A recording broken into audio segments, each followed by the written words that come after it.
Grabe, nakita niyo yan mga ka-wonder, 24 hours yung tao rito, mga nakapila. At nandito nga tayo ngayon sa trending at pinipilahan na bilihan ng mga panghimagas dito sa Sampaloc, Manila. Siyempre, yan ang walang iba kundi ang Nanay Nida's Homemade Leche Flan. Isa to sa dinadayo at binabalik-balikan dito sa Sampaloc, Manila dahil sa ubod ng sarap. Nakita niyo naman, di ba? Talagang pinagkakaguluhan. Kaya kung naghahanap ka ng dessert, lalo na ngayong magpapasko at bagong taon, so tara, samahan niyo ako. So tara mga ka-wonder, pasok tayo sa loob nila. Ito yung paano yung pag-process, turo ko sa inyo. Yan yung ubi flan. Opo, ito po. Ilalagay lang din sa ibabaw. Ganito po paggawa ng ubi flan. So ito yung mga process nila. Dito ginagawa. Yan. So sa ganitong sitwasyon mga ka-wonder, kagandahan din dito, maraming nabibigyan sila ng trabaho. Kasi syempre sa sobrang dami ng production, kailangan din nila ng gumagawa. Kaya yan, sa season na to, marami silang natutulungan. Mabibigyan ng mga trabaho. Yan ang, so ito mga ka-wonder, the moment of truth, i-pre-taste natin yan. May layer siya ng ube at saka leche flan.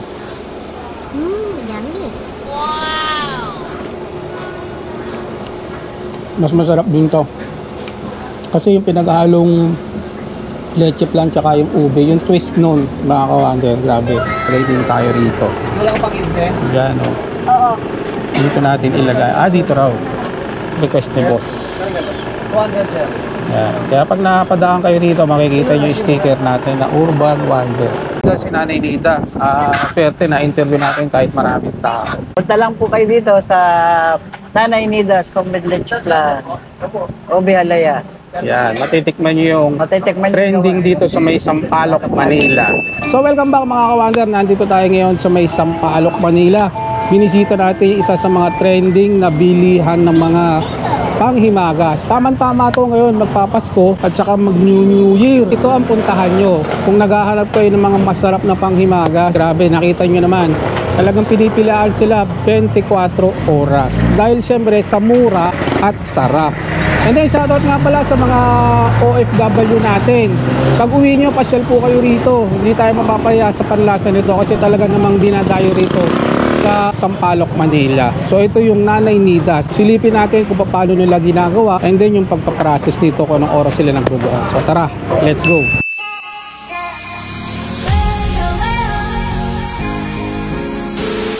Ubi to no, so no. So ito si Jason. So yung ma-interview natin ng konti rito. Etong ganito, so nakakailang halo kayo sa isang araw? Minsan po 10, 12.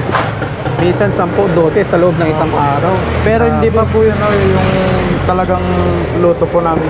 Hindi pa po yun yung full blast Tapos niya. pa po doon mga 25 susunod. Sa isang araw? Grabe, no? Sa ganito, Boss Jason, nakakailang llanera kayo sa isang araw? Nakaka 300 to 400. 300 to 400 Sa pieces? isang salang lang po. Sa isang salang lang?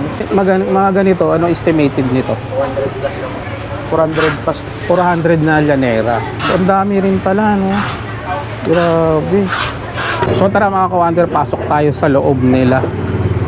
Ito yung paano yung pag-process. So ito yung mga pinagtanggalan nila ng basyo sa mga naluto ng leche flan na diniliver sa kanila. Grabe, ang dami, oh. Kita mo, ilang banyera yan. Tapos ito yung mga nakasalang pa na mga gagawing ube. Ayan. So ito mga ka-wonder, si Ma'am Tess, siya yung nagpe-prepare dito sa mga paggawa ng ubi alaya.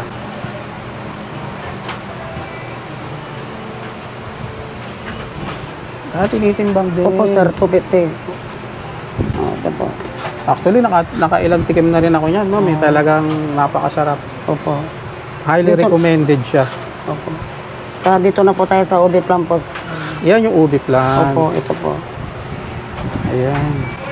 Ilalagay lang din Opo. sa ibabaw. Ganito po paggawa ng ubi flan.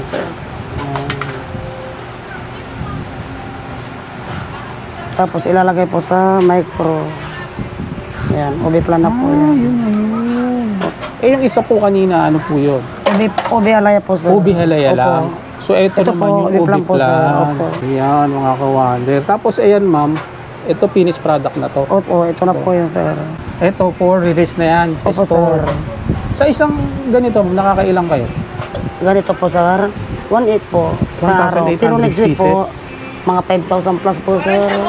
Gano'n, tuloy-tuloy po, ano? Ayun. Ito ma'am pala, mga for deliveries na rin tong Opo iba. sir. Tapos i-display doon sa store. Sa upo harap sir. Ayun. So sa ganitong sitwasyon mga ka-Wonder, kagandahan din dito, maraming nabibigyan sila ng trabaho. Kasi syempre sa sobrang dami ng production, kailangan din nila ng gumagawa. Kaya yan, sa season na to, marami silang natutulungan. Mabibigyan ng mga trabaho. Yan ang kagandahan din dito. So ito yung mga process nila. Dito ginagawa. Yan. Ang dami. So ito mga ka-Wonder, the moment of truth, i-pre-taste natin yan. So ito yung leche plan, no? Ayan.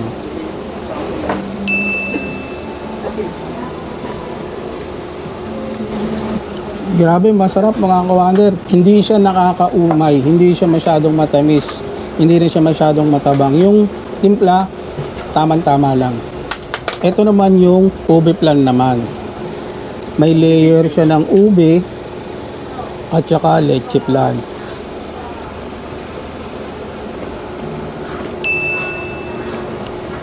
Mas masarap din to.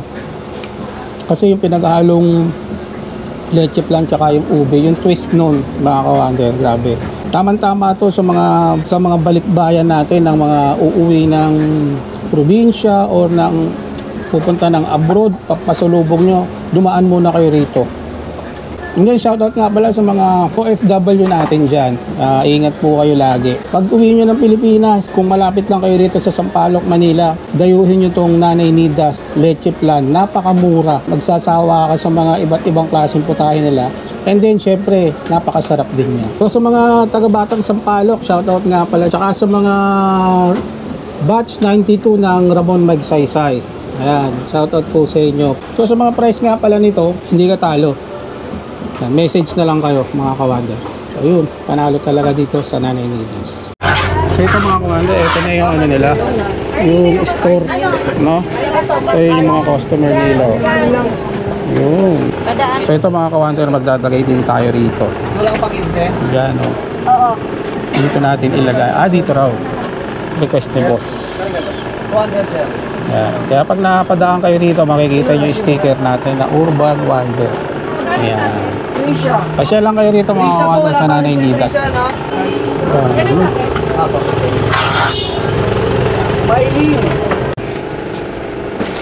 Si Nanay Nida, swerte na interview natin kahit maraming tao. Nay, saan nila matatagpuan tong store natin? Saan po nila makikita? 826, Vicente G. Cruz. Yun, sa 826 Vicente G. Cruz, Sampaloc, Manila. Anong oras po kayo nagbubukas?